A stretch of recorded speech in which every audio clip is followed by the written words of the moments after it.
देवी प्रपन्नार तियरे प्रसीद प्रसीद मातर जगतोऽखिलस्य प्रसीद विश्वेश्वरि पाहि विश्वं त्वमेश्वरि देवी चराचरस्य। वैदिक विज्ञान अनुसन्धान वर्ष 2078 साल। अहिले म श्री बुढी गण्डकी र त्रिशुलीको यस बेनी सङ्गम गौरीशङ्कर सङ्गम यस गौरीशङ्कर घाट परिसरमा आइपुगेको छु र मैले यहाँका दृश्यहरू आज मक्सिर 27 गते सोमबारको दिनको लगभग 2 बजिरहेको छ। यो समयको यहाँको वर्तमान स्थिति र वातावरण हो र यो दृश्यहरू तपाईहरूलाई देखाउँदै गर्दा हामीले जुन वैदिक विज्ञानको प्रयोगहरू गर्न गइरहेका छौँ कि वास्तवमा यो वेदको उर्वर भूमि गोर्खा राज्य नेपाल हामीले हाम्रो धर्म संस्कृति संस्कारहरू जुन हाम्रा वैदिक सनातन धर्मका मूल्य र मान्यताहरू थिए, जुन हाम्रा वीर र कविहरूले सम्मानित यो गोर्खा राज्य नेपाल आज कसरी बहुदलीय राजनीतिको सत्ता हानालोछीमा यो लछार पछार परिरहेको छ, हामीले निकै विचार गरिरहेका छौँ। हामीलाई विश्वास छ हाम्रो वैदिक विज्ञानको प्रयोगद्वारा हामीले सूर्य अग्निको प्रयोग गर्दै हामी त्यो प्रकृति र दैवी प्रकोपहरूका साथमा हामीले हाम्रो गोर्खा राज्य नेपालको जुन हाम्रो वैदिक सनातन धर्म संस्कृतिहरू छन् ती सबैलाई पुनर्स्थापित गर्नेछौँ र हामीले बहुलवादको कुनै पनि मान्यताहरूलाई स्वीकार गर्ने छैनौँ। हामीले राष्ट्रको राष्ट्रियताको हितका लागि मात्रै आवाज गर्नेछौँ। जबसम्म यो राष्ट्र सुरक्षित हुन छैन र जबसम्म यो देश गोर्खा राज्य नेपाल सुरक्षित हुने छैन त्यति बेलासम्म हामी सुरक्षित हुन सम्भव छैन भन्ने कुरालाई हामीले राम्ररी बुझिरहेका छौँ। आज मक्सिरको 27 गते सोमबार, भोलि मक्सिर 28 गते मङ्गलबारको दिन जुन महाभारतको श्री गीता जयन्ती दिन, यिनै समयहरूमा भारतवर्षमा त्यो द्वापर युगमा जुन महाभारतको युद्ध भएको थियो त्यही महाभारत युद्धलाई स्मरण गर्दै भोलि हामीले गीता जयन्ती स्मरण गर्न गइरहेका थियौँ। त्यसै स्मरणको प्रसङ्गमा मलाई इच्छा लाग्यो कि यस बुढी गण्डकी र त्रिशुली बेनी सङ्गमको यस परिसरमा उभिएर मैले एउटा सानो भिडियो तपाईँहरू सामु पठाउनु नै पर्छ भन्ने अनुभव गरिरहेको छु।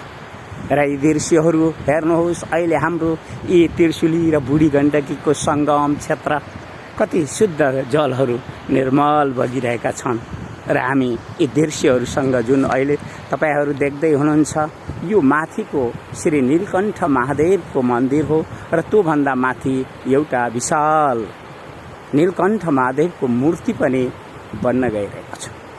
यो श्री बुढी गण्डकी र त्रिशुली बेनी सङ्गम गण्डकी गाउँपालिकाको एउटा धरोहर सम्पत्ति पनि हो र गण्डकी प्रदेशको राष्ट्रिय गौरवको तीर्थ पनि हो।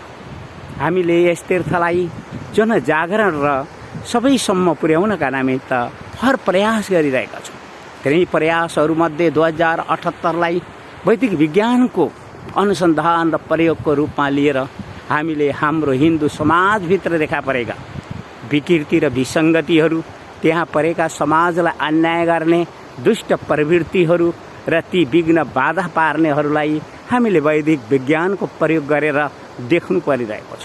यथार्थमा हाम्रो हिन्दू राज्यलाई जुन पतन गर्ने प्रयास भइरहेको छ त्यो हाम्रो देशको बहुदलीय राजनीतिको जुन सत्ता हानालुछी नै हो भन्ने कुरालाई हामीले राम्ररी बुझिसकेका छौँ र हामी ती राम्ररी बुझिएका विषयहरूमा जुन हिन्दूहरूले जुन धर्म परिवर्तनको स्वरूप लिएर लस्कर लागिरहेका छन् त्यति बेला हामीलाई वैदिक सनातन धर्म संस्कृतिलाई उनीहरूले जुन सामाजिक रूपले अन्याय गरेको भनेर लान्छना लगाइरहेका छन् उनीहरू शिक्षित र अनुशासित हुन सकुन्। मानव सभ्यताका निमित्त शिक्षाको अत्यन्त आवश्यकता छ र अनुशासित जीवनको पनि आवश्यकता छ। हामीले जे जस्ता विभेदहरू हाम्रा शास्त्रहरूमा देख्यौँ, त्यहाँ हामीले रावणलाई पनि राक्षस भन्यौँ, हामीले दुर्योधनलाई पनि राक्षस भन्यौँ। के तिनीहरू पुलस्त्य ऋषि र कुरुवंशी थिएनन् र? तर चरित्र र आचरणहरूद्वारा हामीले उनीहरूलाई राक्षस भने जस्तै। हाम्रो समाजमा जुन विभेदको हामीले समाजहरू देखिरहेका छौँ, त्यहाँ हामीले एकपटक फेरि हेर्नुपर्छ कि त्यहाँ त्यो समाज शिक्षित हुन खोजिरहेको छ, के त्यो समाज अनुशासित हुन खोजिरहेको छ, के त्यो समाजले मानव सभ्यताका आधारभूत सिद्धान्तहरूलाई स्वीकार गर्न खोजिरहेको छ, के हामीले त्यसलाई विचार गर्नु पर्दैन र? वैदिक सनातन धर्म संस्कृतिमा कति बल छ यो कुरो सूर्याग्नि देवतासँग हामीले बुझ्ने गर्छौँ। त्यो कुरो हामीले पृथ्वी मातासँग बुझ्ने गर्छौँ। त्यो कुरो हामीले हाम्रा यी पवित्र नदीहरू बुढी त्रिशुली बेनी सङ्गम यो पवित्र तीर्थबाट पनि बुझ्ने गर्छौँ।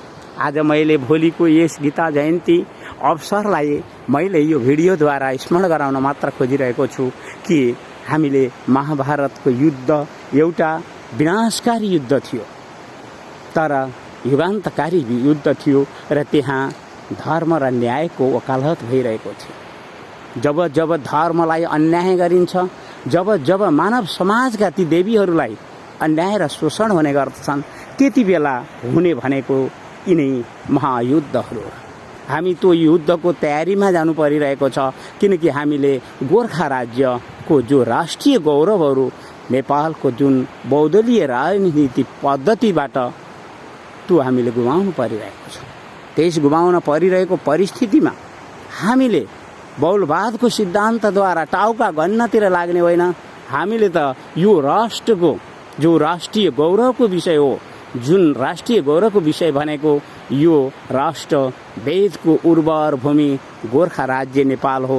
वेदको जुन उर्वर भूमि हिमालयको काखमा अवस्थित यस देशमा वैदिक विज्ञानको प्रयोग गरेर हामीले त्यो सत्यता देखाउन सक्नु परिरहेको छ। त्यसैको खोजी गरिरहेका छौँ। वास्तवमा हामीले त्यो शक्तिलाई पाउनका निमित्त सूर्य अग्निलाई नै उपासना गरिरहेका छौँ र सूर्य अग्नि नामका देवताहरूद्वारा हामी त्यहाँसम्म पुग्नेछौँ। हामीलाई विश्वास छ यी मानव मातृशक्ति देवीहरू जब शिक्षित हुनेछन्, जब यिनीहरू अनुशासित र सभ्य हुनेछन्, उनीहरूले वेद माताको आफ्नो शक्ति र सामर्थ्य, प्रकृति सिर्जना शक्ति सामर्थ्यलाई स्वीकार गर्नेछन्। अनि हामीले हाम्रो वेदको जो उर्वर भूमि नेपाल हो, जुन वेदको उर्वर भूमि गोर्खा राज्य नेपाल हामीले पुनः स्थापना गर्नेछौँ। हामीले वैदिक सनातन धर्मलाई के सम्झौँ? के त्यो त्यही नै तुच्छ अन्धविश्वासको आडको एउटा जुन धर्म संस्कृति हो भन्ने सम्झेका छौँ भने अवश्यमेव भोलि धोका हुनेछ। किनकि हामीले पृथ्वी मातालाई सम्मान दिनु छ, किनकि हामीले पृथ्वी मातालाई संरक्षणको वातावरण दिनु छ र विश्व मानव जातिले जुन भौतिक आविष्कार र विकास गरेको छ, उनीहरूले निकै नै ठुलो मूल्य चुकाउँदै यो धरतीबाट खुला खाली हुँदै जानुपर्ने पनि परिस्थिति आउनेछ। किनकि प्रकृतिको जलवायु प्रदूषण र जलवायु परिवर्तन मानव जातिका लागि त्यति सस्तो छैन र त्यहाँबाट लाखौँ लाख मान्छे होइन कि यो विश्व मानव जातिहरू के कति नष्ट हुनेछन्, यो पूर्वका इतिहासहरूबाट हामीले बुझ्नुपर्ने हुन्छ। किनकि यो विकासको जुन भौतिक लहरहरू आइरहेका छन्, यो दिगो छैन। यो भौतिक लहरहरू अवश्यमेव विनाशकारी अवसानमा गएर टुङ्गिनेछ। अनि त्यति बेला अध्यात्म जीवन जागरणहरू गर्न अनिवार्य पनि हुनेछ। हामीले तपाईँहरूलाई तिनी अनिवार्य जागरणका निमित्त नै यी देवालय तीर्थहरू वास्तवमा धार्मिक शैक्षिक स्थलहरू हुन् कि हामीले यहाँ आएर एक प्रकारको दैवी र ईश्वरीय ऊर्जाको अनुभव गर्न सक्छौँ। हामीले यी तीर्थहरूमा आएर हाम्रो प्रकृति दैवी शक्तिहरूको ऊर्जाको विषयमा अनुभव गर्न सक्छौँ। मलाई त त्यस्तै लाग्छ। यस आत्रीय परमहंस भिक्षु तीर्थलाई त त्यस्तै लागिरहेको छ। त्यसैले त यी आवाजहरूद्वारा तपाईलाई यो सन्देश पठाइरहेका छौँ कि हामीले वैदिक विज्ञानलाई र वैदिक सनातन धर्मलाई त्यति तुच्छ नसम्झौँ जुन हामीले सम्झिरहेका छौँ। भोलि आउने भवितव्यहरूलाई स्मरण गरिरहनु पर्ला, किनकि वैदिक विज्ञानसँग सूर्य पनि छन्, अग्नि पनि छन्, पृथ्वी माता पनि छन्, वायु पनि छन्, यस्तै यस्तै प्रकृति शक्तिहरू छन्। हामीले ती शक्तिहरूको विषयमा अनुसन्धान गरिरहेका छौँ, खोज गरिरहेका छौँ र हामीले हाम्रो वैदिक सनातनमा जुन देखा परेका जुन विकृति र विसङ्गतिहरूको विषयमा निकै राम्ररी अनुसन्धान पनि गरिरहेका छौँ। हामीले नबोलेको मात्र हो, जान्न त हामीले जानेका छौँ। हामी नदेखेको जस्तो गरेको होइन, तर समयले हामीलाई नदेखे जस्तो बनाइरहेको छ। हेमन्तको चिसोभित्र हामी हुर्किरहेका छौँ र हामीले भोलि शिशिर आउनेछ अनि त्यो विश्व महामारी कोरोनाले ढाकिरहेको कुहिरो फेरि हाम्रो मुलुकमा आइपुग्नेछ अनि त्यति बेला हामी छटपटिन थाल्नेछौँ। अनि हामीले ती छटपटिएका अनुहारहरूलाई देखेर हामीले पृथ्वी माताको जथाभावी खनिज खनेर उत्खनन गरेर फलाम, कोइला अनि ती पेट्रोलियम पदार्थहरू, धुवाँ, धुलो, कार्बन ग्यास यस्तै यस्तै पदार्थहरूलाई स्मरण गर्नु बाहेक हाम्रो अगाडि केही पनि देखिएन। त्यसैले हामीले सूर्याग्नि देवतालाई, हे सूर्याग्नि देवता, वास्तवमा यी पृथ्वीको संरक्षण र सुरक्षा गर्ने काम हजुरहरूको हो। त्यसैले हामी वैदिक सनातन धर्म संस्कृतिबाट हजुरहरूलाई, सूर्याग्नि देवताहरूलाई आह्वान गर्छौँ र हामीले प्रकृति र दैवी प्रकोपहरूको साथमा विश्व मानव जातिलाई अनुशासित र शिक्षित बनाउनु पर्ने आवश्यकताको अनुभव र बोध पनि गरिरहेका छौँ। यी आवाजहरू कुनै पढिएका ती डिग्री लिएका मानिसहरूको होइन, यी आवाजहरू प्रकृतिको खुला विश्वविद्यालयमा शिक्षा लिने मागन्त भिखारीहरूका आवाजहरू हुन् र उनीहरूले दृढ सङ्कल्प गरिसकेका छन् कि गोर्खा राज्य नेपाल वैदिक सनातन हिन्दू धर्म पुनस्थापित भएर मात्रै शान्त हुनेछ, सुरक्षित हुनेछ र हामीले हाम्रा राष्ट्रिय गौरवहरूलाई संरक्षण गर्न सक्नेछौँ भन्ने कुरालाई निश्चयात्मक बुद्धि बनाइसकेका छन्। के तपाईँहरू टाउका गनेर सक्नुहुन्छ भने ती अमेरिका जस्ता सम्पन्न राष्ट्रहरूले 8 लाख मानिसहरूका मुर्दा गन्नेहरूले अब विश्व मानव जातिलाई कसरी संरक्षित गर्न सक्लान्? के उनीहरूका ती भ्याक्सिनहरू के जलवायु प्रदूषण र जलवायु परिवर्तनका अगाडि के सफल रहन सक्लान्? के यो विश्व मानव जातिले विचार गरेको छ? के पृथ्वी मातालाई अपमान र असुरक्षित बनाएर के विश्वका कुनै पनि मानव जातिहरू संरक्षित हुन सक्छु भन्ने सपनाहरू देखिरहेका छन्? यो सम्भव छैन। हामीले यही आवाजहरूद्वारा बोलिरहनु परेको छ।